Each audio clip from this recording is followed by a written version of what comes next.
iglesia está en Soyapango, en uno de los 11 municipios. Y aquí a la par está el otro municipio que se llama Ilopango. Amén. Capítulo número 37. Dice: no te impacientes a causa de los malignos, ni tengas envidia de los que hacen iniquidad, porque como hierba serán pronto cortados, y como la hierba verde se secarán. Confía en Jehová y haz el bien, y habitarás en la tierra, y te apacentarás de la verdad. Deleítate asimismo en Jehová, y Él te concederá las peticiones de tu corazón. Encomienda a Jehová tu camino, y confía en Él, y Él hará. Exhibirá tu justicia como la luz, y tu derecho como el mediodía. Amén. Pueden tomar sus asientos, hermanos.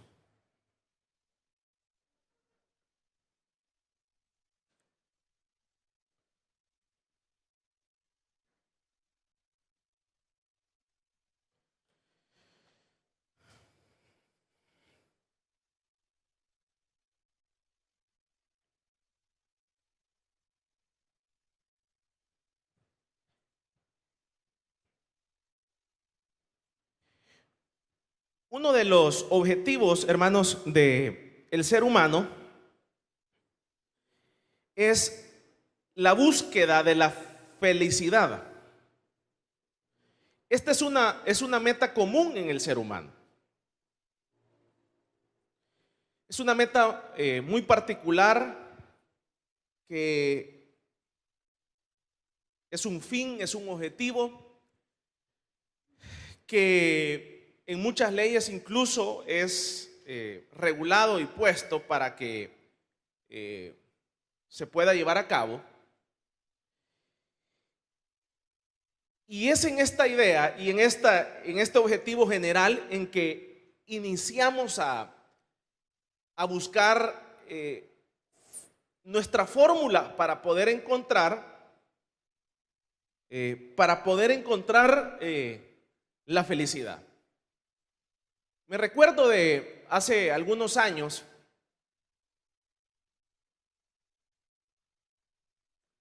de un señor que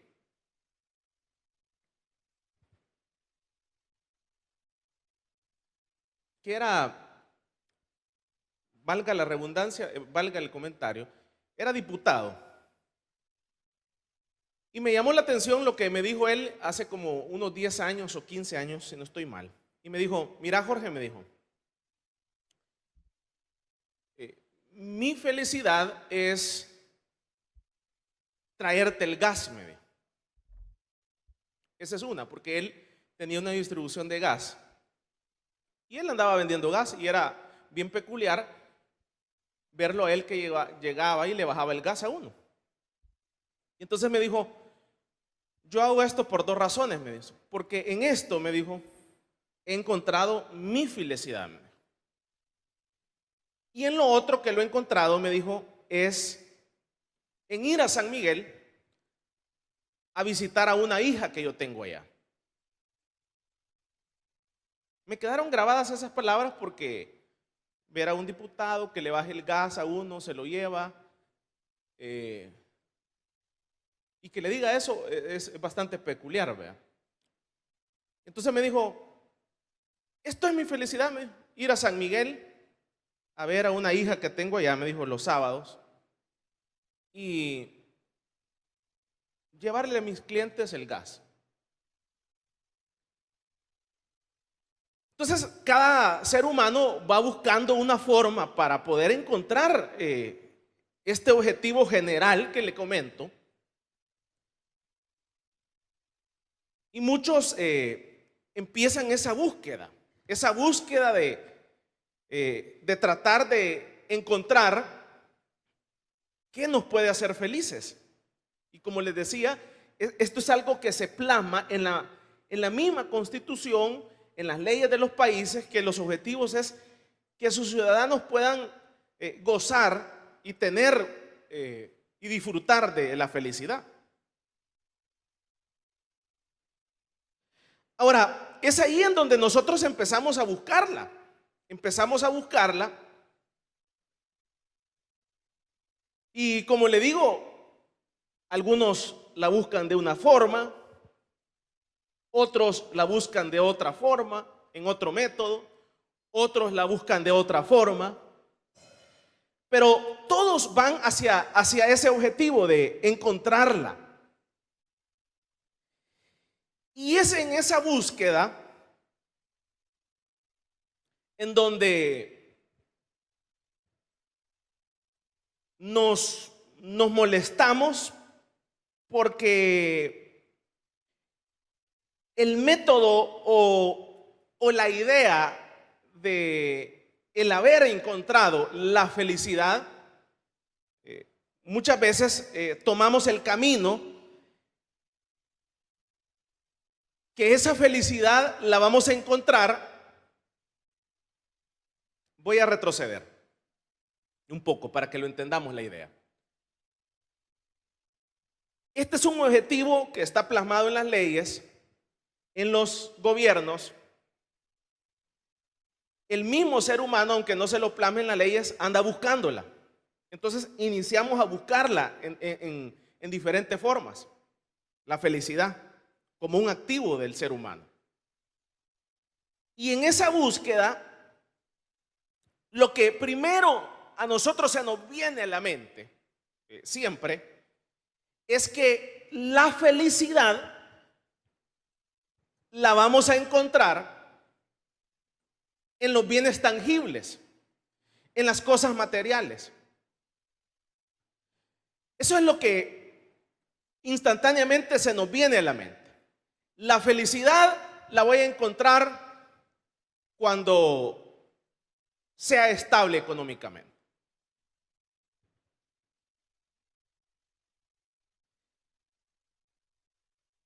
El sistema nos lleva hacia esa idea. Y nosotros también adoptamos esa idea. Hay algunas canciones mundanas incluso que estimulan esta búsqueda de la felicidad en los bienes materiales. Entonces dicen algunas ideas y dicen: cuando yo alcance mi primer millón, voy a poder viajar, voy a poder hacer esto, voy a poder hacer estas otras cosas. Y la situación es que en esa búsqueda y en esa idea de buscarla, empezamos a gastar nuestro tiempo y nuestro recurso nuestro recurso limitado, que es el tiempo, en esa idea.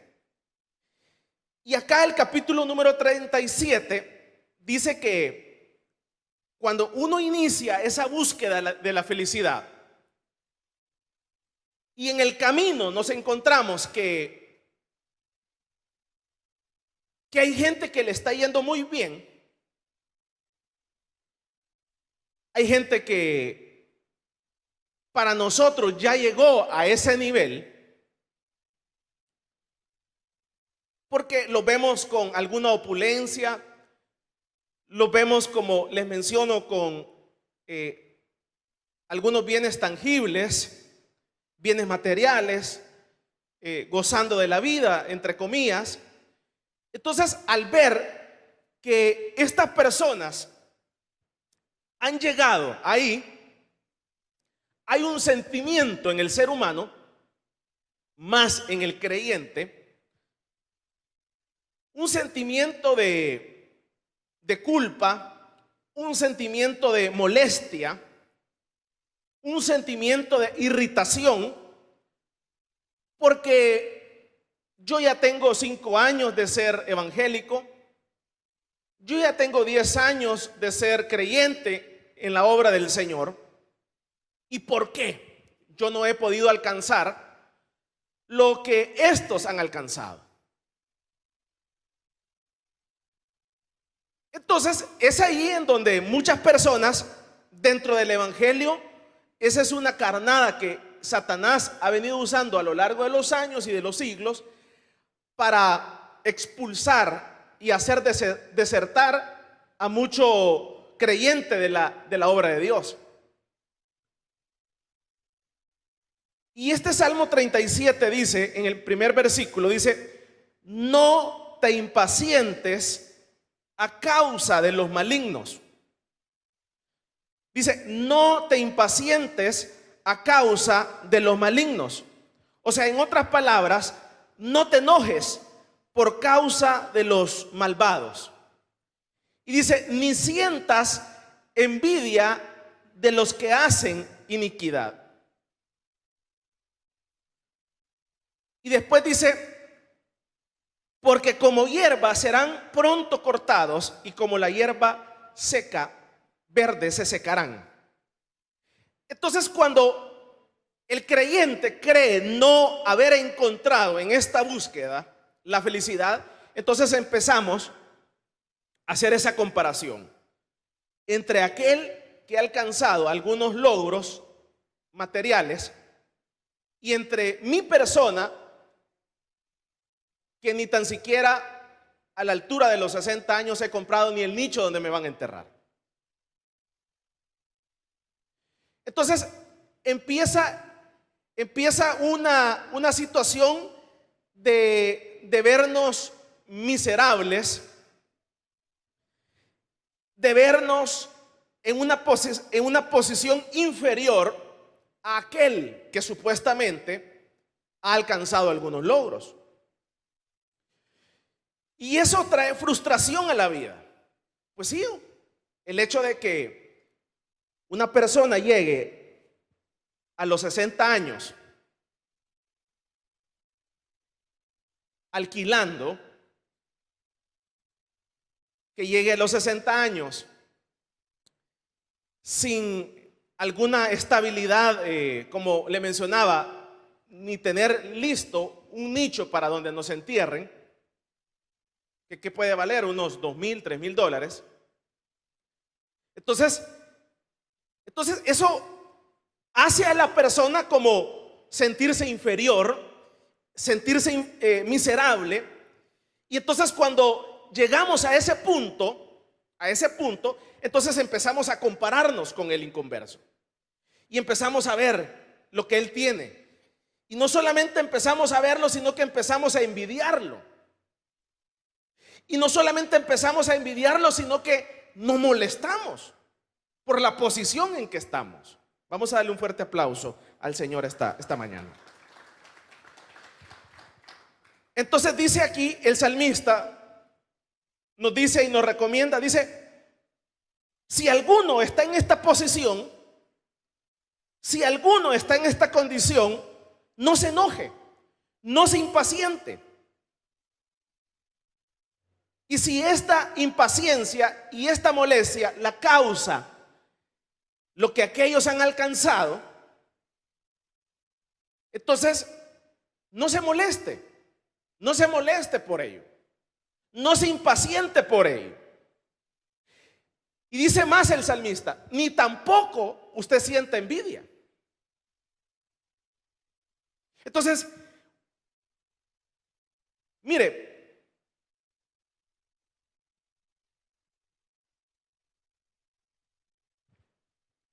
el salmista acá tiene mucha razón. Porque, mire, el rico, la persona que llega a esta posición, el rico es pesado, es grosero. Y entonces, quiérase o no, hay un sentimiento interno. Hay un sentimiento interno. Hay un sentimiento interno del por qué no me suben el salario. Hay un sentimiento interno del por qué no me suben de esta posición. Hay un sentimiento interno del por qué estoy en esta condición. Entonces es ahí en donde uno, el creyente, la iglesia del Señor, el que es parte del cuerpo de Cristo, puede verse frustrado, puede verse miserable, puede verse fracasado, puede sentirse inferior. Pero es ahí en donde la persona, que es creyente, que está perseverando en la obra de Dios, que es parte del cuerpo de Cristo, entonces el que está perseverando no debe de sentirse ni irritado, ni molesto, ni impaciente, ni sentir envidia de lo que el otro tiene.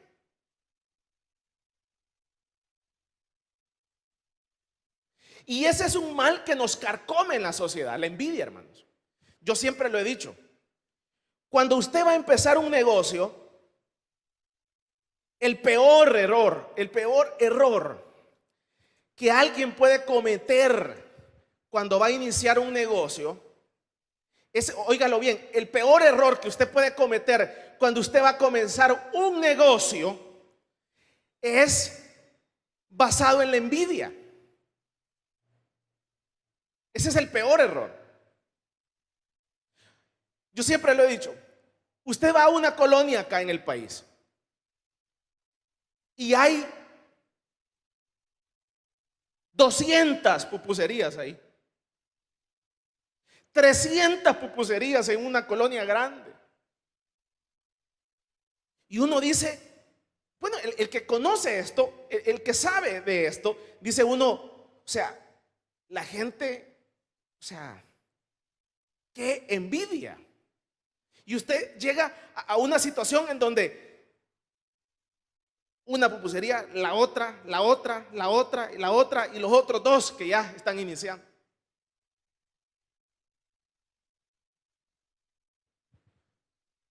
Pero dígame, un negocio de esos que haya sobrevivido 100 años, no hay ninguno.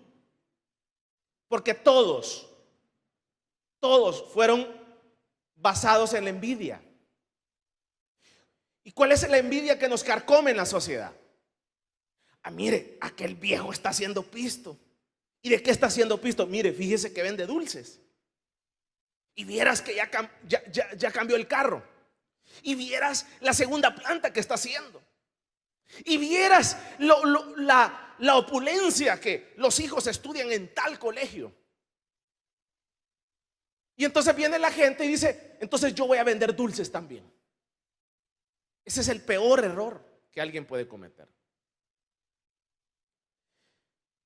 Porque esa casa, sus columnas son la envidia. Y ningún negocio que inicie bajo la envidia va a prosperar. Nunca. Nunca. No porque yo lo digo, no porque la gente lo dice, sino porque ese es un principio bíblico, ese es un principio mundial, no lo espiritualice, es algo normal. Entonces, dice acá, no tengas envidia.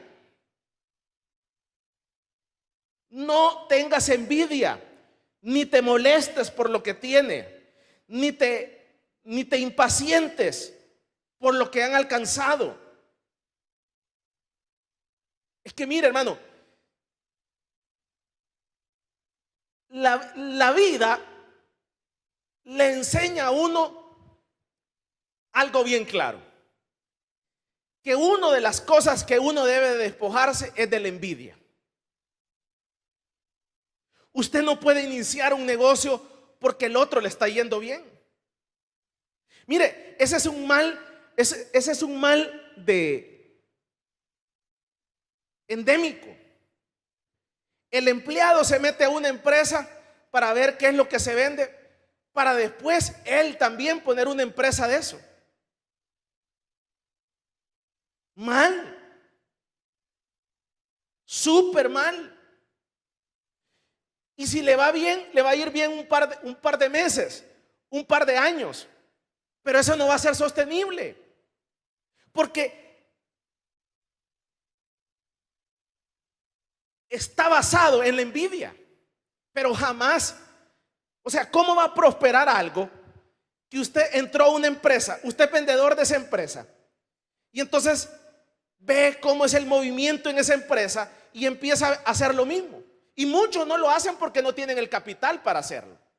Entonces por eso no lo hacen, pero ya la andan craneando, ya tramaron la maldad. Y dicen, si yo tuviera dinero, lo primero que haría fuera esto, dice. Vas mal, vas mal. Y si lo tuvieras, y entonces va a fracasar, va a fracasar. ¿Por qué? Porque está basado en la envidia. Hace poco me di cuenta de una situación. Usted ve esto de que está en auge, esto de los centros comerciales. Y entonces todo mundo quisiera tener un centro comercial. Entonces hay un empresario que tira números y dice, mira, Plaza Mundo tiene 500 locales, los alquilan a $4,000, imagínate cuánta plata está haciendo no sé qué. Y entonces fue a un lado a pedir un par de millones para también hacer un centro comercial. Y le dijeron no, porque técnicamente no es rentable, técnicamente esto no sirve, esto y lo otro. Pero hace poco pasé por ahí y el tipo le valió que le dijeron que no es rentable, que no es negocio. Pues sí, porque de cada $1,000,000 le queda una cuota de $25,000 mensuales. Y entonces, por más locales que tenga, jamás va a poder pagar. 2, 3 millones son $75,000, no va a poder pagar, va a quebrar. Pero el tipo ya lo está terminando con otro banco, el que se lo dio. La envidia nos harta en todos los niveles. En todos los niveles. Nos harta. Como el otro tiene, entonces yo también voy. Me den o no me den, me digan aquí, no, el otro, pero yo soy terco y lo hago. Pero dice acá, no te impacientes por lo que aquel hace. Que nuestra actitud de movernos jamás sea la envidia. Jamás. Jamás. Porque el día que usted se mueva bajo la envidia, va directo al fracaso. Denle un fuerte aplauso al Señor esta tarde.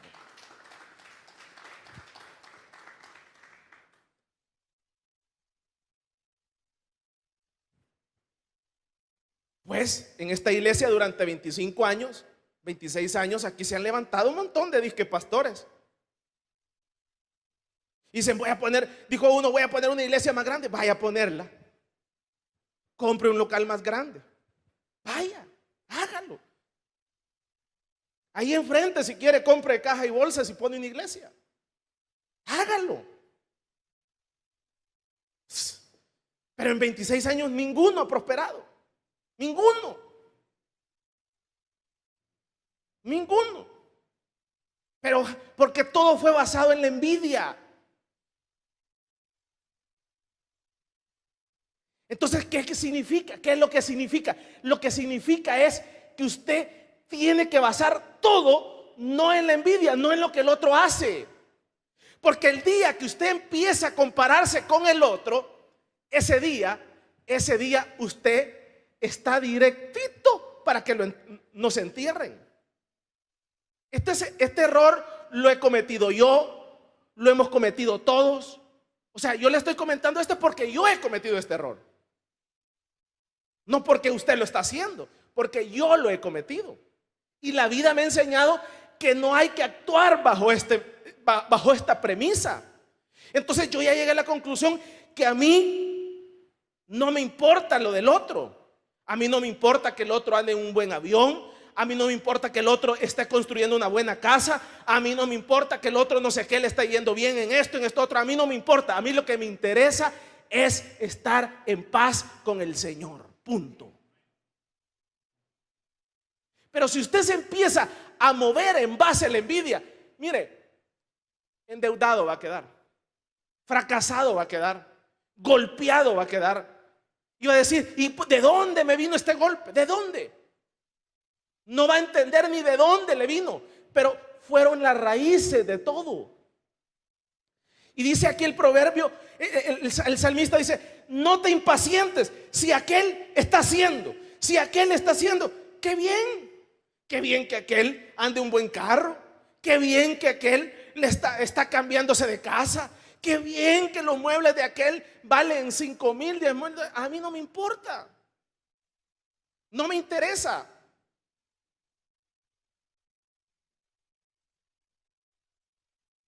Entonces ese es el problema.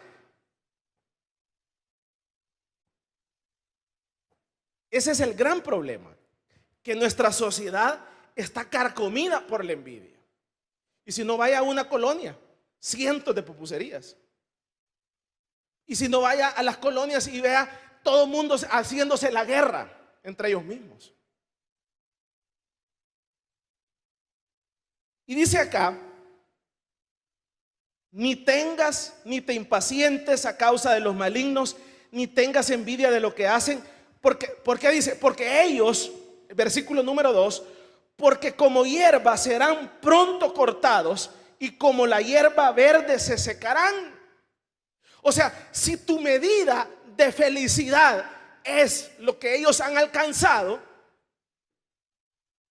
si tu medida es esa, está mal tu medida, está súper mal. Porque tu medida está mal, porque dice acá que el resultado de ellos, de los inconversos, es que van a ser pronto cortados y pronto la hierba verde se secará. Pronto. Roma, el gran imperio romano, se desintegró. Nadie le pudo ganar a Roma. Era el imperio 3 períodos, el período de la monarquía, de la república. Pero nadie, no hubo un gobierno que le haya podido ganar a Roma, pero Roma se desintegró. ¿Qué es de Roma ahora? No existe, solo existen los libros. Grecia, como la hierba, se secarán. O sea que si la medida nuestra es lo que el otro tiene, está mal. Vamos a darle un fuerte aplauso al Señor. Entonces, como la idea de buscar la felicidad es que la vamos a encontrar en las cosas tangibles. Entonces dice el salmista, como les decía, que este sentimiento viene. ¿Por qué viene este sentimiento? ¿Por qué viene? ¿Por qué viene? Porque yo me siento frustrado porque no he alcanzado aquellas cosas. Y entonces empiezo a compararme, yo de iglesia, yo de miembro del cuerpo de Cristo, empiezo a compararme con el otro, y entonces me empiezo a sentir miserable, porque no tengo un buen carro, porque no tengo una buena casa, porque no tengo una buena cuenta, porque no tengo esto, porque no tengo esto otro. Pero dice, de nada sirve. O sea, esa no es una medida para que una persona sea exitosa o para que una persona sea feliz, dice el proverbio.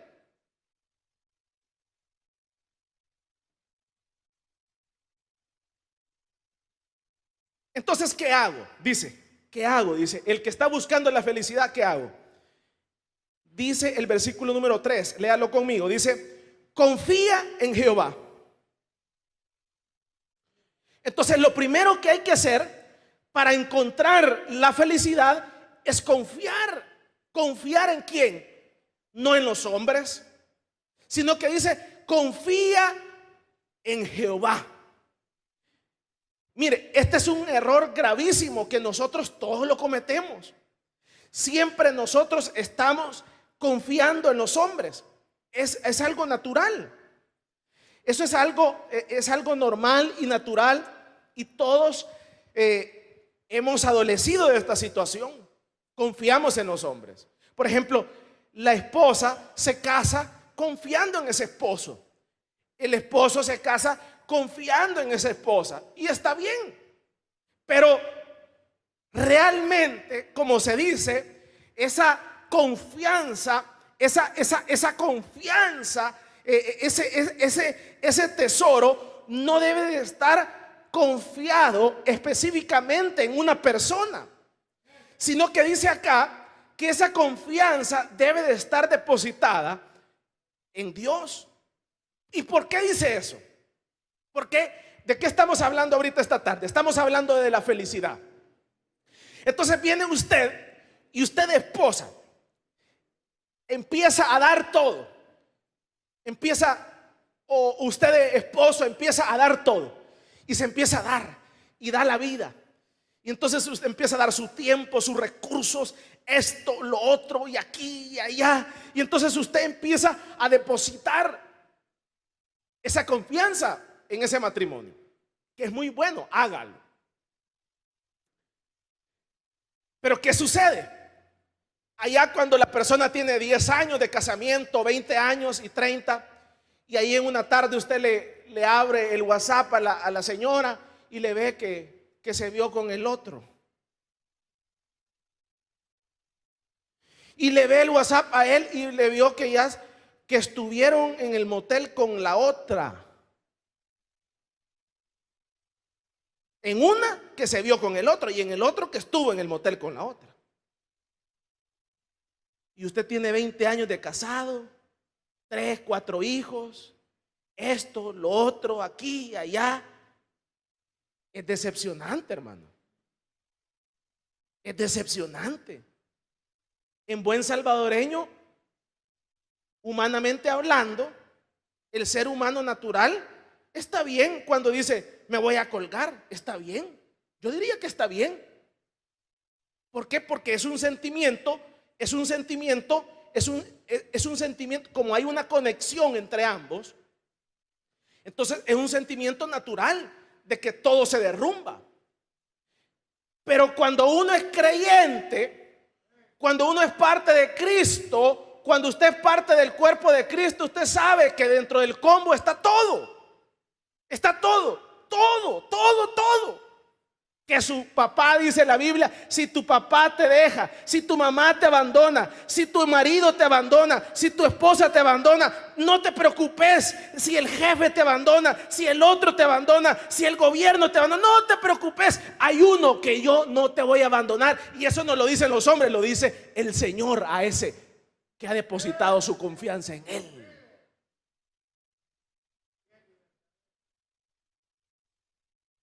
Mire, es triste cómo nuestros padres han invertido. Yo le decía a una persona, creo que anteayer, ¿qué día es ahora? Es domingo, sábado, el viernes. Le decía, porque él me decía, mira, esa muchacha es una buena hija. Yo le dije, no, esa no es una buena hija, le dije yo. ¿Y por qué decís eso? Me dijo. ¿Cómo va a ser una buena hija esa? Me dijo. Le digo yo, si sabes cuánto gastó el papá en la universidad de esa niña, le digo. Se fue a estudiar a Miami y gastó $350,000. Más de una casa en que haya estudiado en Miami. Y la tipa trabaja en una ONG, le digo yo, en una ONG de ahí, de unos americanos acá, le digo, ganando $2,000. Ni en 20 años que tiene de trabajar le ha pagado al papá, y para más fregar ella se los come, le digo. Eso es buena hija.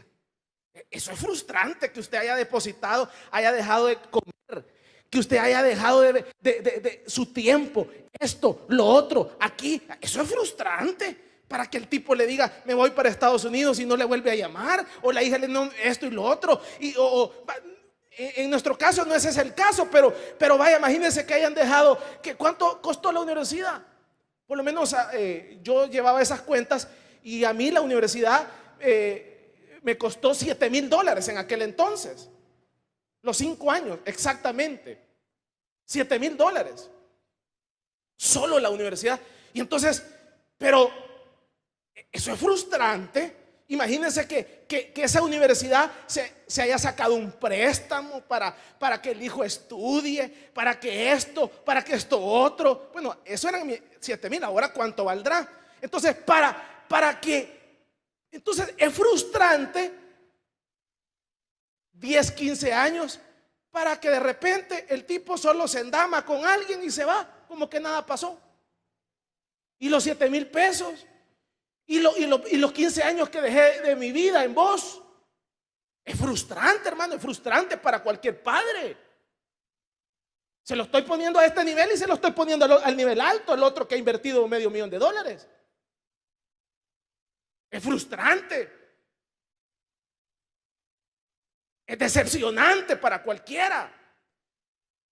Pero cuando uno lee la palabra, dice acá, confía, no en ese hijo, no en ese padre, no en esa esposa, no en ese esposo, no en ese gobierno, sino confía en mí. Dice el Señor a ese creyente. Denle un fuerte aplauso al Señor.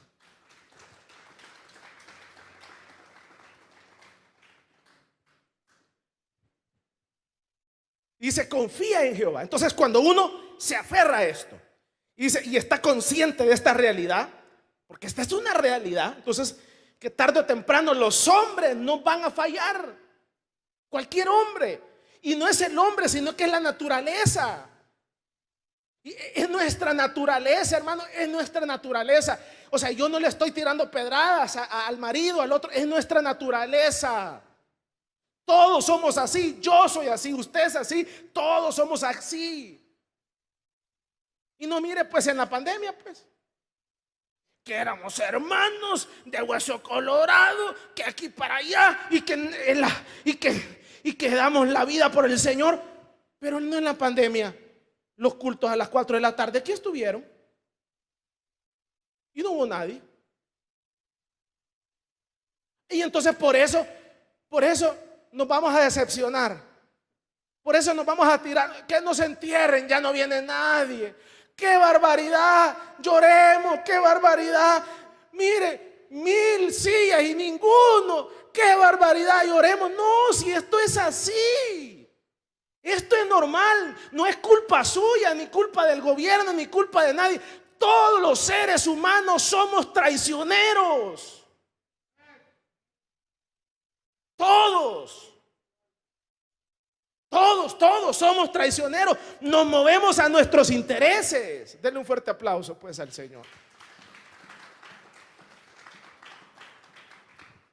Pero cuando uno entiende esta verdad, entonces uno no está esperando nada de nadie. De nadie. Entonces cuando uno no está esperando nada de nadie, entonces dice el Señor, confía en mí. Y entonces usted está confiando en Dios, Dios va a obrar, Dios va a obrar, Dios va a obrar. Y entonces dice que Él obra. Y entonces cuando uno confía en Dios, entra la felicidad en uno, porque no depende de las cosas terrenales, no depende del carro, no depende de la casa. Hace un día, ayer estábamos hablando con mi hermano Adonías.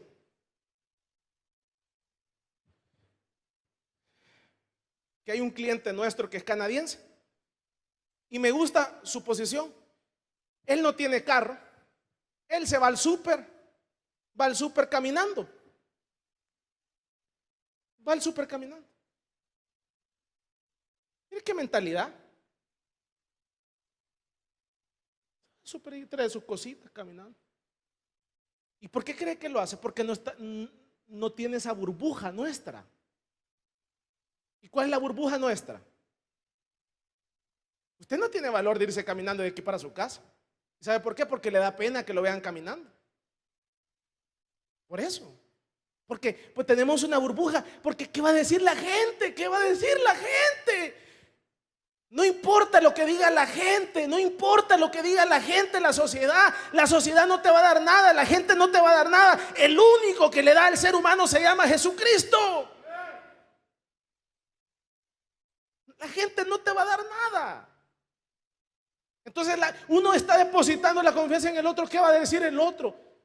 ¿Qué interesa que el otro diga o haga? No importa. Si ganas poquito, si ganas bastante, lo que interesa es que tu confianza esté en Dios. Y entonces cuando está en Dios, hay felicidad. Vamos a darle un fuerte aplauso al Señor. Y termino. El segundo es, haz el bien. Mire, no hay mayor satisfacción que hacer el bien. Mire, hay un montón de mujeres y hombres que quedan dañados por las relaciones, por esto y por lo otro, porque los hombres las trapearon, porque al hombre lo trapearon, a la mujer lo trapearon. Entonces, eso es como, le decía yo a una persona y le decía, por ejemplo, hay mucha gente que sin querer queriendo les metieron SIDA. Probablemente. Sin querer queriendo les pusieron SIDA. Entonces la mayoría de personas que les detectaron SIDA están odiosos con la sociedad. Odiosos. Y entonces empiezan a infectar, a infectar, a infectar. Y hay una persona que dice, ya llevo 300, dice, que tiene SIDA. Dice, ya llevo 300 infectados, dice.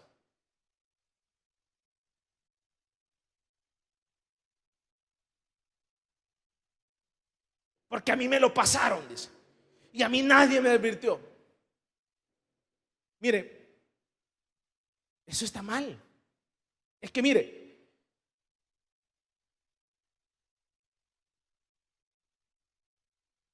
hayan trapeado con usted, hayan hablado de usted, lo hayan crucificado, lo hayan matado, uno debe de hacer el bien. Así de sencillo. Usted debe de hacer el bien. Y ahí viene su enemigo y le dice, mira, tenés un peso que me presté, fíjate que no tengo para el bus. Déselo. Y tampoco se ría, déselo. Haga el bien. Ni hable, ni diga, mira, ya viste y vino humillado. No, haga el bien. Porque cuando usted hace el bien, entonces entra en nosotros la felicidad.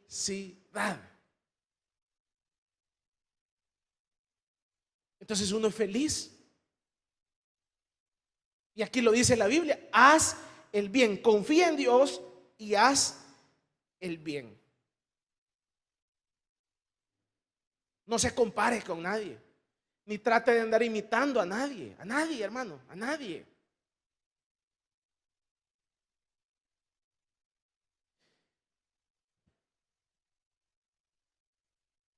A nadie.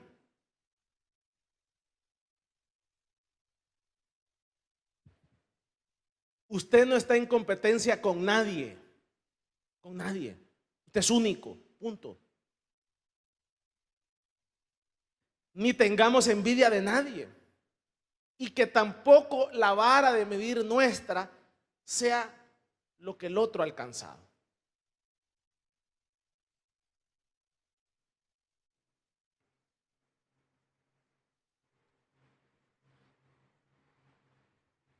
Hasta hace algunos meses no entendía esta verdad. Pero hace poco la entendí.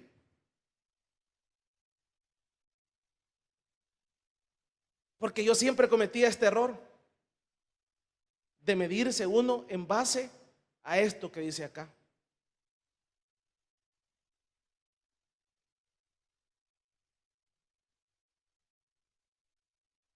Pero hace poco entendí una cosa bien rara que nunca la había entendido. Y sabe usted que a veces nosotros nos medimos con cosas que, o sea, que estamos perdidos, pues, totalmente perdidos.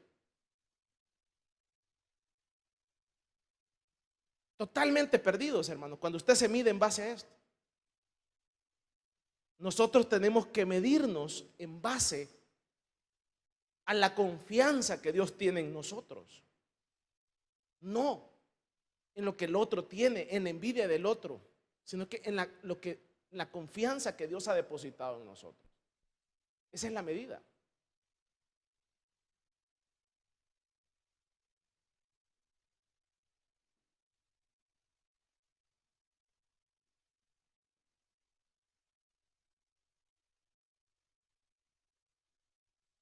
Y dice el versículo número 4: deleítate a sí mismo en Jehová y Él te concederá las peticiones de tu corazón. La palabra deleítate lo que significa es dejarse moldear. Y eso es difícil, es complicado. Dejar nuestro yo es meramente imposible muchas veces. Pero aquí dice, deleítate. Y deleítate significa, mire, nos van a agarrar como el barro,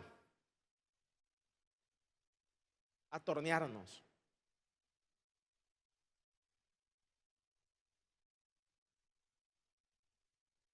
Y yo siempre lo he ejemplificado así. ¿Por qué no le dice a su esposa en 20 años de casado cuáles son las cosas que he hecho mal? Y se las va a decir.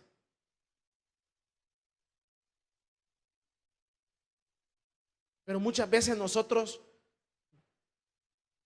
creemos, somos sabios en nuestra propia opinión y no aceptamos sugerencias, no aceptamos nada.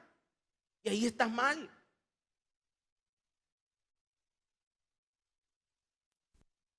Súper mal.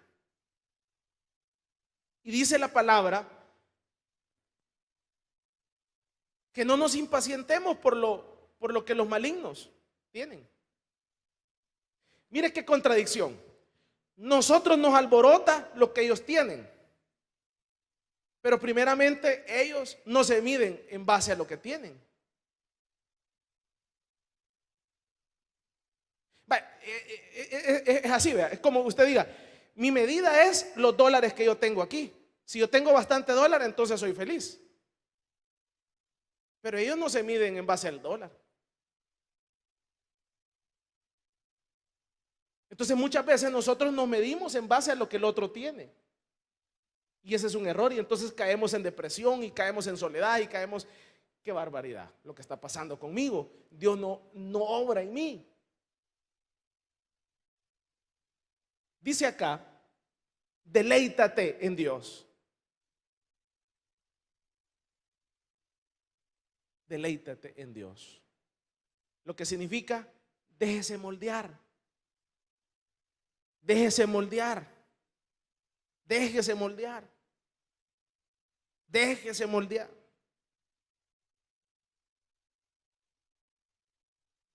No le estoy diciendo que es fácil. El dejarse moldear no es fácil, no es fácil, nada fácil. Que le digan, lo hiciste mal, y usted lo vuelve a intentar, lo volviste a hacer mal. ¿Cómo se llama aquel que inventó la luz? Se me olvida, Edison. 1000 veces, imagínense, 1, 2, 3, 4, 1000 veces. Hay que dejarse moldear, hermano. Porque cuando uno se deja moldear, mira, ahora usted va a lavar los baños. Déjenle, hermano, tráigame la lejía, lo voy a lavar. Mire, ahora va a ir allá, lejos. Déjese moldear. Porque cuando nosotros nos dejamos moldear, hay un resultado positivo. ¿Y sabe cuál es el resultado positivo que hay? Léalo usted conmigo.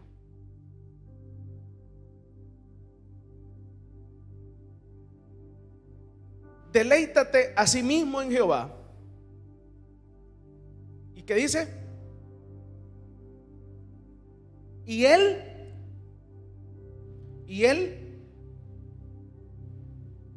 te concederá las peticiones de tu corazón. Es que esto es como una materia, ¿verdad? Cuando pasamos la materia de dejarnos moldear, entonces viene el resultado. Un día de esto veníamos aquí en el camino y veíamos una iglesia ahí. Bonita la iglesia.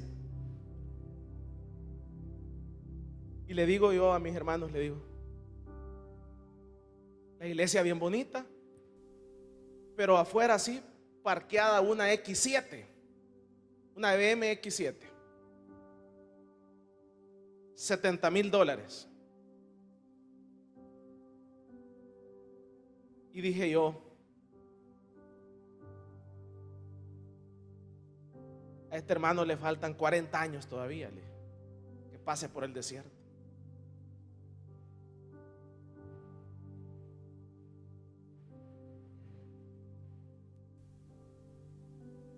Porque vos en avión puedes andar y no viene nadie. Dejarse moldear. A veces hay que morder el polvo. Moisés dijo, ya soy el libertador. Dijo, y dijo a matar, ya soy, dijo. Pero le faltaban 40 años.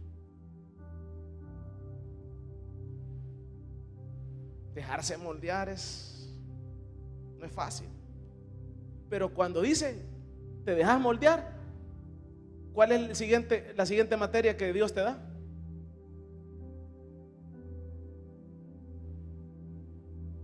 Te concede las peticiones del corazón.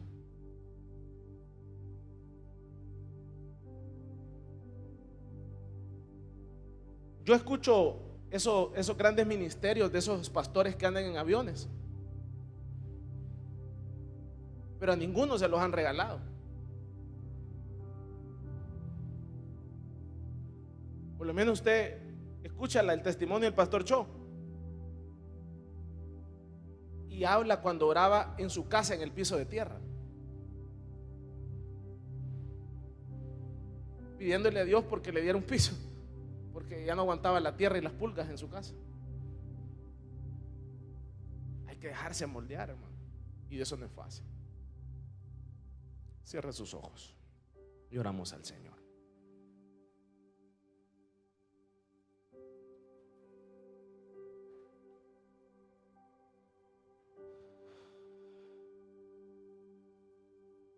Póngase en pie ahí donde está y oramos esta tarde.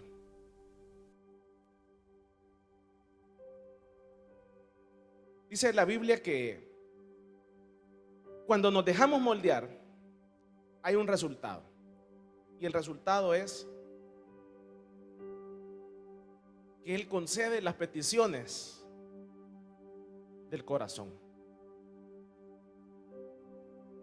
Pero hay que pasar por esa materia difícil. Oremos al Señor. Buen Dios y Padre que estás en los cielos, aquí estamos. Sin duda, Señor, atribulados, cansados, afligidos, emproblemados, Señor. Pero aquí estamos, Señor, confiando en ti, que tú obrarás en nuestra vida.